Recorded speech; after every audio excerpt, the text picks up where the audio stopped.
fills in all the little imperfections like this, and that 400 grit might get it.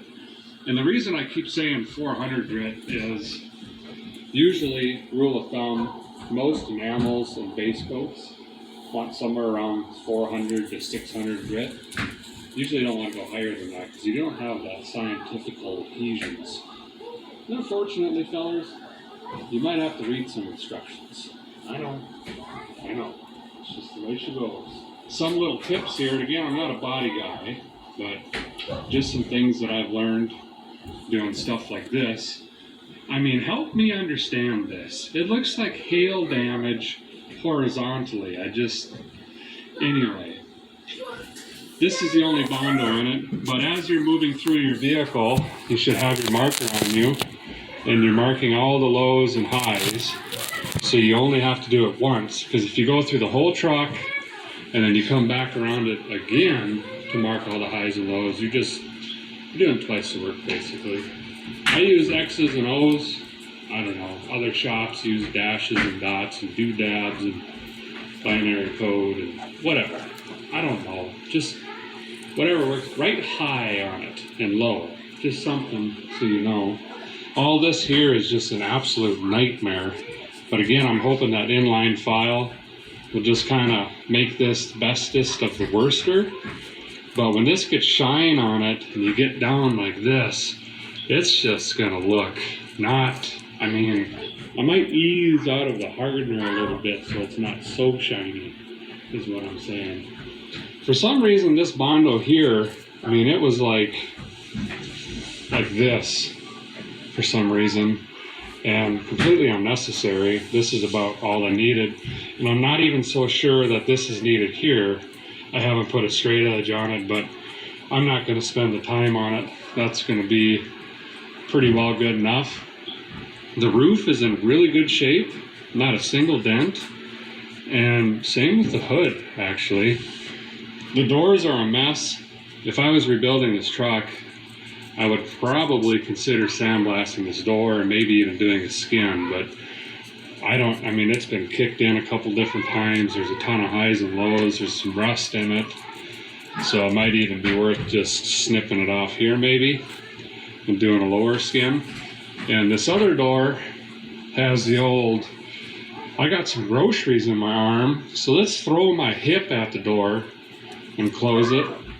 And that's what this is here. So we've got high spot, and this is actually the focal point of the high spot, and it's going to end right around here.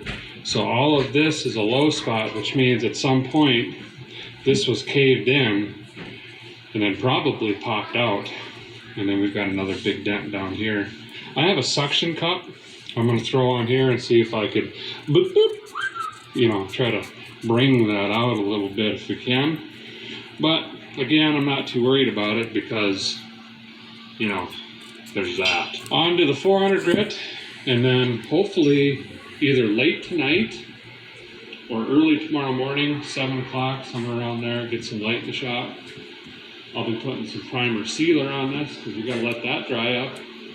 And I might even maybe just guide coat a couple areas, not because I'm trying to do a good job, but just so you guys can see kind of what that looks like.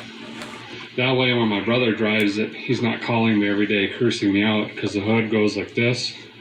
So we're just scuffing this because either and who, whether we do the Rhino lineage or we spray it down, we got to scuff it and clean it and wash it and prep it and degrease it and blah, blah, blah. And he's also got outside of the tailgate, this is all him, 100%. And the remarkable thing on this, you square body guys, Chevy, Ford, Dodge, know that normally the top of this tailgate is just like what did they even do to do that? And this one's got just small, it's not bad. You could put a bed cap on it or even pull these out very easily and finish this off. This tailgate is in excellent, excellent shape. Well, a guy had her where he thought he needed her. You got to shut her down at some point on these scuffing shoots. Otherwise, some fellers might think you were actually trying, and I didn't want that. That comes to the point where you gotta wash her down, you know, because you got a bunch of dust and crud and stuff all over this thing. Well, I don't have running water here in the shop, and the hose bib on the neighbor's house was shut down. So I thought I'd do the right thing and just ease it down to the spray wash there in town, and since it's been unseasonably warm, that seemed fine, you know. And then, yeah, snowstorm, basically out of nowhere, wasn't forecasted. And that's okay, water on bare metal that's fine. 3 hours, 28 bucks in quarters and $14 a shop towels later. We're now backwards from where we started this morning, but that's okay because I found a free recliner on the side of the road and it's green and it seems to rock. Life's good. So we're gonna keep just trying to dry this thing. I've got the heater turned on my wife's favorite setting, which is about an inch to the right of 100. There's another hidden setting called Lucifer, and it's on that, and basically my skin is itching and I'm seeing stars and dots right now. I've also got the leg burner fired up. I'm gonna throw that on the cart and just wheel it around the truck, you know, until the extension cord gets bound up and that shuts off. Gotta get this metal warmed up to about 60 degrees if I can, which is cool to touch, somewhere around there. That's about the only thing I care about, so at least the paint sticks. Other than that, we're gonna let her rock. Gonna run the air compressor around the weather stripping and stuff like that, so I can start taping her off a little bit, maybe, you know, watch this heating up. And by the time the sun goes down, maybe we can shoot some primer on this thing. Probably not. That'll be tomorrow, and I'm behind schedule. Boots are sticking to the floor, so figure it's time to get on the taping. I wasn't even going to show this part, but I thought maybe I could throw a tip at you, and you can catch it if you want, or just let her go. Guy can get that fancy paper stuff, and they got machines. You just roll it off, and tape comes out on it automatically and whatever. I just scoop these up when I go to the gas station.